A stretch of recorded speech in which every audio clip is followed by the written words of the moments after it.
नमस्कार प्यारे साथियों, मैं स्वागत करता हूं अपने YouTube चैनल एजुकेशन विथ दया सागर पे। आज हम सभी पढ़ने वाले हैं संधि प्रकरण। जैसा कि हम लोगों को पता है कि दो वर्णों के मेल को संधि कहते हैं। संधि में सम उपसर्ग है, धा धातु है, की प्रत्यय है। ये मिल करके संधि बनता है। संधि पुल्लिंग शब्द है। संधि शब्द का अर्थ है मेल या योग अर्थात मिलना।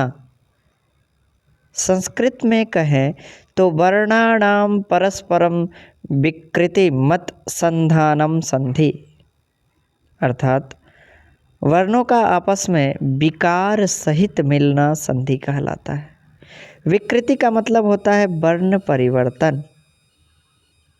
इस प्रकार दो वर्णों के मेल से जो विकार परिवर्तन या उत्पन्न होता है उसे संधि कहते हैं। जैसे रामाजोर ईशः रमेशः। रम आ, रमा में आ है और ईशः में ई है। आ और ई मिलकर के गुण संधि हो गया, तो हो गया वहाँ रमेश, ए हो गया। आ ई का मेल होने से ए हो गया और रमेश हो गया। रमेश गुण संधि हो गया।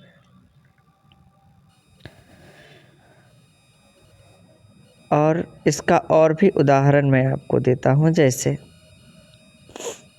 देव जोर आलय बराबर देवालय। वो देव में वो है और वो में अ है, और उसके बाद आवर्ण है, अ और आ मिलकर के आ बन जाता है, तो हो गया देवालय। यह अकह सवर्णे दीर्घ दीर्घ संधि का जो उदाहरण है वो देवालय है। अब इस प्रकार हम आगे बढ़ते हैं। आगे बढ़ने के बाद हम संधि के प्रकार देखते हैं। आगे संधि के प्रकार, संधि 3 प्रकार की होती है। सबसे पहला स्वर संधि, दूसरा व्यंजन संधि और तीसरा विसर्ग संधि होता है। तो स्वर संधि आज हम पढ़ने वाले हैं। स्वर संधि पढ़ेंगे।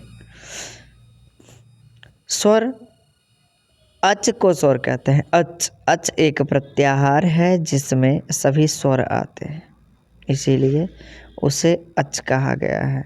यह आपको जब प्रत्याहार सूत्र पढ़ेंगे तो वहाँ जानकारी मिल जाएगी।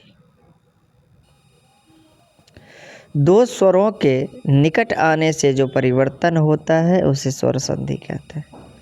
संक्षेप में स्वर के स्थान पर होने वाले आदेश को ही स्वर संधि कहते हैं। जैसे इति जोर अलम, इति में ई है, आगे अ है, तो क्या हो गया इत्यलम। ई और मिलकर के जब य हो जाता है तो वो यन संधि का उदाहरण होता है। यन, इको यणचि एक सूत्र है। इक का यन आदेश होता है, आगे बताऊंगा।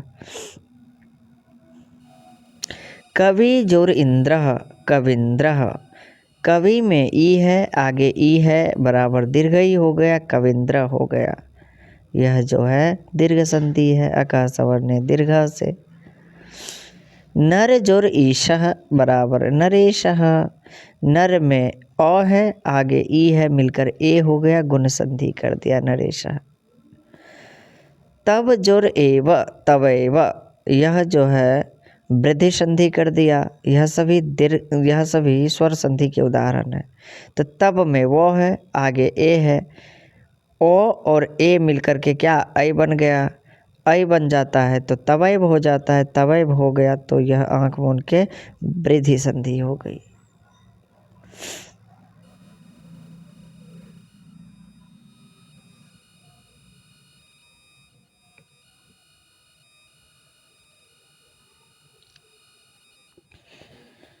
और एक संधि है पोज और इत्रम पवित्रम। यह इचो यवायावह आयादि संधि का जो है यह उदाहरण है।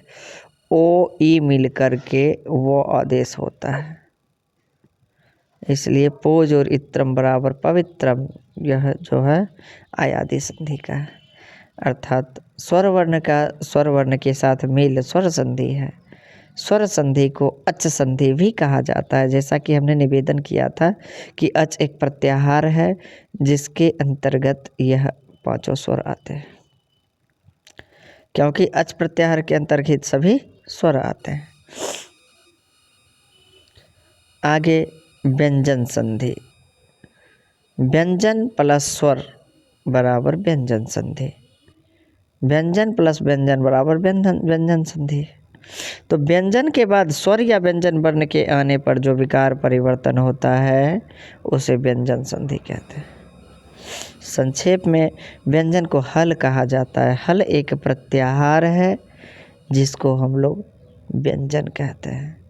हल के स्थान पर होने वाले आदेश को ही व्यंजन संधि कहेंगे। जैसे वाक जुर ईशः, वागीशः, वाक, ये क है आगे, उसके बाद ई है, तो क है तो क में तो व्यंजन संधि है और ई स्वर संधि है, तो व्यंजन और स्वर मिलकर के स्वर व्यंजन बन गया वागीशः। उसी तरह जगत जुर ईशः, जगत में त है, ई आगे ई है, तो इसका तृतीय वर्ण हो जाता है तो वर्ग का तृतीय वर्ण जगदीशः, तो थ द, तो का द हो जाता है। हल और अच मिल करके हल हो जाता है। तोरली सूत्र का है तत् जोरलयः बराबर तल्लयः। तोरली आगे विस्तार से पढ़ेंगे, यह सब केवल संक्षिप्त जानकारी आप लोगों को दे रहा हूँ। तल्लयः बन जाएगा, सत जोर जनः सज्जनः हो जाएगा। यह सभी जो है हल संधि अर्थात हल संधि के उदाहरण है, यह व्यंजन संधि के उदाहरण है। आगे हम पढ़ेंगे स्वर संधि। स्वर संधि का जो उदाहरण है, यहाँ से दीर्घ संधि से प्रारंभ करेंगे। अकः सवर्णे दीर्घः, हम आपको शुरू में ही निवेदन किए थे, यह अक एक प्रत्याहार है, उसका सवर्ण संज्ञा होकर के दीर्घ हो जाता है। अक एक प्रत्याहार है जिसमें 5 वर्ण आते हैं अ, ई, उ, री, लृ। इसी प्रत्याहार से इनके दीर्घ वर्णों आ, ई, उ, री का भी बोध होगा। सवर्ण वर्ण जो है, सवर्ण अक, अ, ई, उ, री, लृ आने पर दीर्घ आदेश हो जाएगा। अ का आ, ई का ई, उ का उ, री का री हो जाता है। लृ वर्ण का दीर्घ नहीं होता है, अतः उसका सवर्णी री हो जाता है। अक और अक बराबर दीर्घ। शेष चर्चा अगले वीडियो में करेंगे। आप सभी को धन्यवाद। चैनल को सब्सक्राइब अवश्य करें। अच्छा लगे तो लाइक, कमेंट, शेयर।